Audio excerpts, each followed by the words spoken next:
बाबा साहब भीमराव अम्बेडकर जी का दिया हुआ संविधान के तहत हमें समाजवादी सोच, समाजवादी विचार, समाजवादी सिद्धांत दिए और आज भी हम इस बात को दोहराते हैं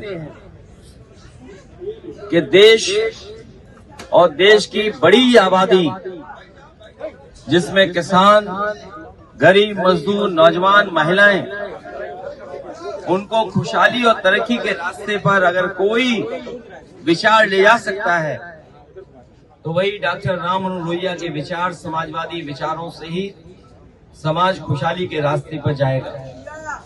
जहां हम लोग देखते हैं पिछले कई वर्षों की सरकारों की वजह से अमीर और गरीब के बीच में खाई पैदा हो रही है। उस खाई को पाटने के लिए समाजवादी विचारधारा के अलावा कोई दूसरा रास्ता नहीं है। जहां भेदभाव हर स्तर पर है, जहां डॉक्टर राम मनोहर लोहिया ने सप्त क्रांति का आह्वान किया कि किसी भेदभाव को समाजवादी लोग स्वीकार नहीं कर सकते हैं। आज हम फिर वही संकल्प दोहराते हैं जो नेताजी के संघर्षों से समाजवादी पार्टी और समाजवादी आंदोलन हमें मिला है, कि जहां हम नेताजी और डॉक्टर राम लोहिया जी को याद कर रहे हैं, वही संकल्प दोहराते हैं कि समाजवादी आंदोलन को आगे बढ़ाएंगे और गरीब, किसान, मजदूर और आदि आबादी को हम लोग हक और सम्मान दिलाने के लिए जीवन भर संघर्ष करते रहेंगे। कि बंगाल में असदुद्दीन ओवैसी चुनाव लड़ने की घोषणा की हुई है, क्या कोई असर इससे पड़ेगा? उत्तर प्रदेश, यहाँ की जनता ने एकजुट होकर के जो संदेश दिया था, हालांकि पीडीए की आवाज सेकुलर सिद्धांतों को लेकर के, समाजवादी सिद्धांतों को लेकर के और लोकतंत्र के मूल्यों को बचाने के लिए जो आह्वान किया था, वही आह्वान देश में होगा, वही आह्वान वेस्ट बंगाल में होगा। और कितनी भी पाबंदियां लगा ले Bharatiya Janata party election commission के माध्यम से, लेकिन वेस्ट बंगाल की जनता एक बार फिर ममता बनर्जी जी को वहां पर चुन करके भेजेगी। लेकिन वो तो दिल्ली के लिए भी अब अगला प्लान तैयार कर चुकी है, कह रही है बंगाल के बाद दिल्ली कार्यकर्ताओं को संदेश भी दे दिया है। मैं बात बहुत ठीक से तब समझ सकता हूं जब अपने चैनल का बताइए, कौन से चैनल के आपके? आप तो बंगाल से ही आते हैं। जो काम ममता बनर्जी जी ने किया है बंगाल के हर स्तर पर, जो उन्होंने खुशहाली लाने का काम किया, और मुझे खुशी है इस बात की कि कभी नेताजी ने कन्या विद्याधन और समाजवादी सरकार ने महिलाओं के लिए नारी शक्ति, उसके सम्मान और समृद्धि के लिए जो काम किए थे, वो बंगाल में आज बड़े पैमाने पे चल रहे हैं। वहां की करोड़ों माताओं को बिना भेदभाव के वहां की सरकार हर महीने मदद पहुंचा रही है। और इस बार तो बजट में उन्होंने बढ़कर के तय किया है कि जो पिछड़ी, दलित और अल्पसंख्यक महिलाएं हैं और सामान्य वर्ग की महिलाएं, उनको विशेष वहां पर सुविधा, और जिस तरीके से समाजवादी पेंशन उत्तर प्रदेश में चली थी, वही और उससे बेहतर योजना बंगाल में चल रही है। महिलाएं और बंगाल के लोग ममता बनर्जी के साथ खड़े दिखाई दे रहे हैं। जो कभी लोहिया ने और समाजवादियों ने एक आह्वान किया था और एक नारा दिया था कि समाजवादियों ने बांधी गांठ और पिछड़े पावे 100वें साल, और सेंसस का आज विज्ञापन आया है, लेकिन विज्ञापन में जाति का कॉलम गायब है। आज सेंसस का बड़े बड़े अखबारों में विज्ञापन आया है, लेकिन जाति की जनगणना की जाएगी कि नहीं की जाएगी, उसको लेकर के सरकार ने कोई स्पष्ट सेंसस में अपने विज्ञापन में बात नहीं रखी है। इसका मतलब यह है कि पिछड़ों को और दलितों को ये गिनने नहीं जा रहे हैं। जो लोहिया और समाजवादियों ने कहा, और फिर दोहराता हूं जो नेताजी ने कहा, कि जाति जनगणना हो और सबको आबादी के हिसाब से हक और सम्मान मिले। उसी दिशा में समाजवादी पार्टी पुनः इस बात की मांग करती है कि जाति जनगणना हो और आबादी के हिसाब से सबको हक और सम्मान मिले। जिस समय जाति जनगणना हो जाएगी और सबको बराबरी के उनके आबादी के हिसाब से हक और सम्मान मिलेगा, तो समाज में भेदभाव खत्म हो जाएगा। किसी तरह की जातियों के बीच में कोई खाई नहीं रहेगी। कौन सरकार कौन रहा है? जिन्हें बैठक में बैठा रहे वही तो कालाबाजारी कर रहे हैं।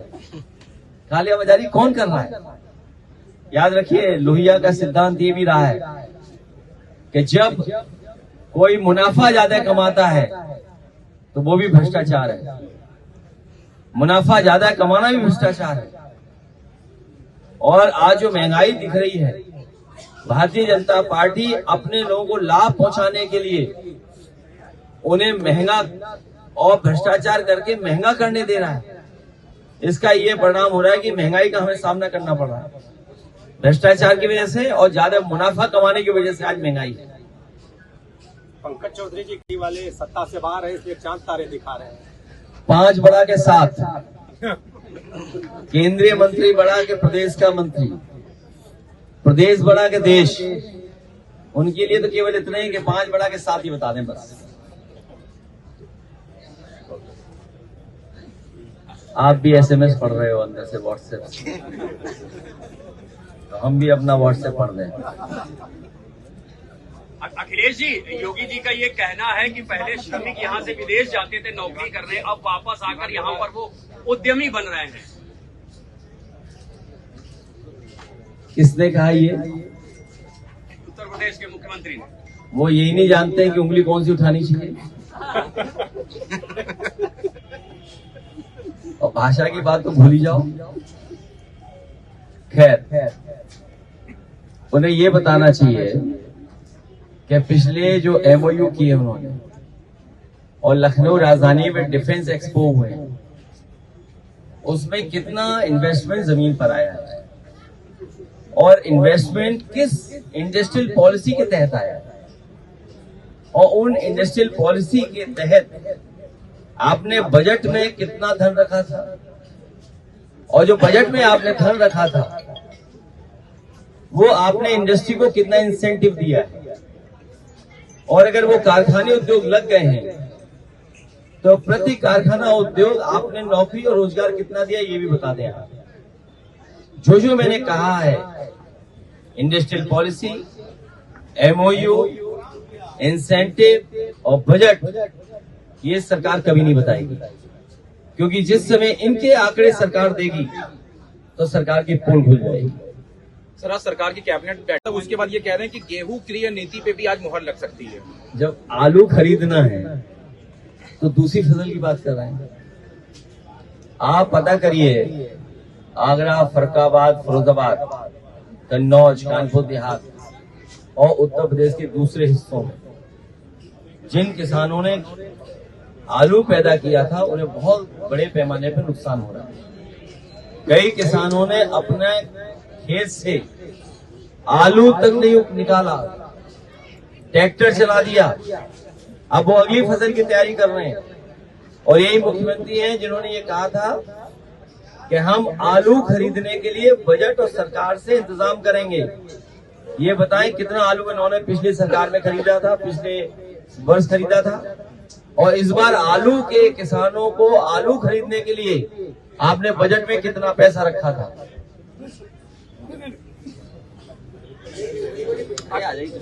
अखिलेश जी, जो नियुक्ति पत्र कैसे दे दोगे आप भी उनकी बातों में आ गए। अरे भाई, संविधान है कि नहीं है संविधान? हमारी मांग क्या है कि जाति जनगणना करो, आबादी के हिसाब से हक और सम्मान दे दो। वरीयता कैसे दे दी ये तो हमें बताए ना भाई। आपने वरीयता कैसे दे दी? क्या 50% में दे दी आपने? कोई हमें बता दे पढ़ा लिखा और आप में से कि 50% में वरीयता दे दी। जिसका जो हक है वो तो देना ही पड़ेगा आपको। सवाल ये कि आप हक छीन रहे हैं। नहीं पूछोगे आप? गोरखपुर में जो मर्डर हुआ और उन्होंने क्या कहा वहां के राज्यसभा सांसद ने और विधायक जिन्होंने सीट खाली की मुख्यमंत्री जी के लिए, कि अगर दोषी पकड़े नहीं गए तो हम सरकार को नंगा कर देंगे राज्यसभा में। बताओ क्या कार्रवाई हुई उस पर। बदायूं में स्वजाति लोगों को इतना अहंकार, क्या इतनी बार शिकायत के बाद भी बताइए 2 हत्या हो गई। और फिर गोरखपुर, बदायूं, मथुरा और प्रधानमंत्री जी के संसदीय क्षेत्र में जहां से 3 बार प्रधानमंत्री जी चुने गए, किस तरह छात्र को दौड़ा करके मार दिया गया, हत्या हो गई। इन सवालों के जवाब क्या है इनके पास। और जो सोशल मीडिया पे पेड पत्रकार हैं, पेड लोग हैं, उनकी तो कहानी दूसरी है।